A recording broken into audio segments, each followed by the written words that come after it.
இங்கே ஒரு குடும்பமே ஒரு மேஜிக்கல் போர்டு விளையாடுறாங்க. பட் அது என்ன பண்ணுதுன்னு தெரியல. திடீர்னு பார்த்தா இவங்க எங்கேயோ மிடில் ஏஜுக்கு வந்துடுறாங்க. ஒரு 500-600 வருஷம் முன்னாடி வந்துடுறாங்க. இவங்களோட ட்ரெஸ் எல்லாம் பார்க்க வித்தியாசமாக இருக்குது. இவங்க ஏதோ பொருள் காட்சின்னு நினைக்கிறாங்க. பட் நிஜமாவே இவங்க ராஜாக்கள் ஆட்சியில் மாட்டிட்டு இருக்காங்க. அந்த ஊரில் என்ன பிரச்சனைனா நைட் ஆனால் மனுஷங்களாம் உல்ஃபாக மாறிடுறாங்க. ஸோ யாருன்னு கண்டுபிடிக்க முடியல. யார் மேலாம் சந்தேகம் இருக்கோ உயிரோட வெட்டிட்டு இருக்காங்க. இவங்களாம் வித்தியாசமாக இருக்காங்கன்னு சொல்லி இவங்களை பிடிக்க வராங்க.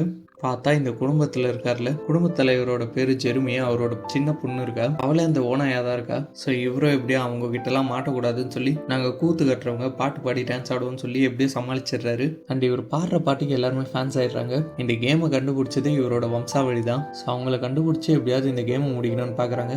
அண்ட் இவங்க குடும்பத்தில் எல்லாருக்கும் ஒரு ஒரு பவர் இருக்குது. ஜெர்மியோட அப்பாவுக்கு சுத்தமாக ஞாபகம் இருக்காது. ஆனால் அவருக்கு ஞாபக சக்தி பயங்கரமாக வந்துடுது. அவரோட பையன் யாரோட பொருளை திருடி போடுறானோ அவங்களாவே உருமாறிடுறான். அவரோட பெரிய பொண்ணு சுத்தமாகவே இன்விசிபிள் ஆயிடுறா, யாருக்குனுமே தெரிய மாட்டா. அண்ட் அவர் பாட்டு பாடினா ஊரே மயங்கிடுது. அவரோட சின்ன பொண்ணு ஆப்வியஸ்லி ஓனாயா இருக்கா. அண்ட் அவரோட ஒய்ஃபுக்கு என்ன பவர்னு தெரியல. அவருக்கு என்ன பவர்னா மற்றவங்க மனசுல நினைக்கிறத அவரு கேட்கும். இப்படியே இவங்களும் இவங்களோட முந்தைய சந்ததியான யார் இந்த கேமை கண்டுபிடிச்சாங்களோ அவங்கள போய் பார்க்குறாங்க.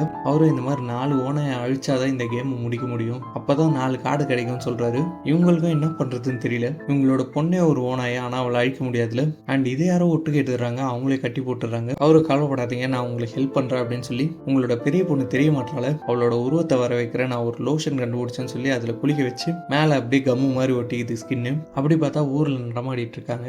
அப்ப திரும்ப ஒருத்தனை பிடிச்சி இவன் தான் ஓனாயா இருக்கும்னு சொல்லி வெட்ட போவாங்க. அதுக்குள்ள இருட்டி எடுத்து திரும்ப அவன் ஓனாயா மாறிடுறான். எப்படியா அவனை பிடிச்சி இவங்க அழிச்சு ஒரு கார்டு சேர்த்துறாங்க. அடுத்து வேற யாரெல்லாம் ஓனாயா இருப்பாங்கன்னு சொல்லி நோட்டை விட்டுட்டே இருக்காங்க.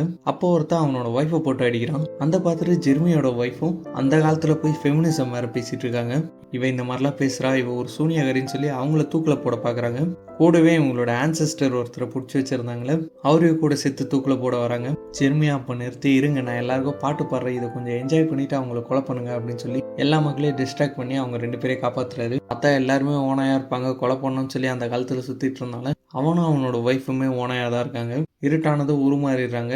எப்படியே ஜெர்மியோட ஒய்ஃபுக்கும் ஒரு பவர் வந்துடுது. அவங்களும் அவங்கள அழிச்சு போட்டு அந்த காலத்து கேமையும் முடிக்கிறாங்க. திரும்ப நிகழ்காலத்தை வந்துடுறாங்க. ஸோ எப்படியே கேம் முடிஞ்சிச்சுன்னு பார்த்தா இந்த மோனாலிசா பெயிண்டிங் இருக்கும்ல, அதில் ஜெர்மியோட முகம் இருக்கிற மாதிரி இருக்கு. ஏன்னா இவங்களுக்கு அந்த காலத்தில் ஹெல்ப் பண்ணார்ல, அவர் தான் உண்மையான டாவின்சியாக இருந்திருக்காரு. அண்ட் அவர் ஊரே பைத்தியம்னு சொல்லியிருக்காங்க. அது மட்டும் இல்லாமல் அவருக்கு ஜெர்மியை பார்த்ததும் பிடிச்சிருது. இந்த காலத்திலே கேலாம் ஒத்துக்க மாட்டாங்க. அந்த காலத்தில் அவர் ஒளிஞ்சு தான் வாழ்ந்துட்டு இருந்தாருன்னு சொல்கிறாங்க. ஸோ அப்படியே இந்த படமும் முடியுது.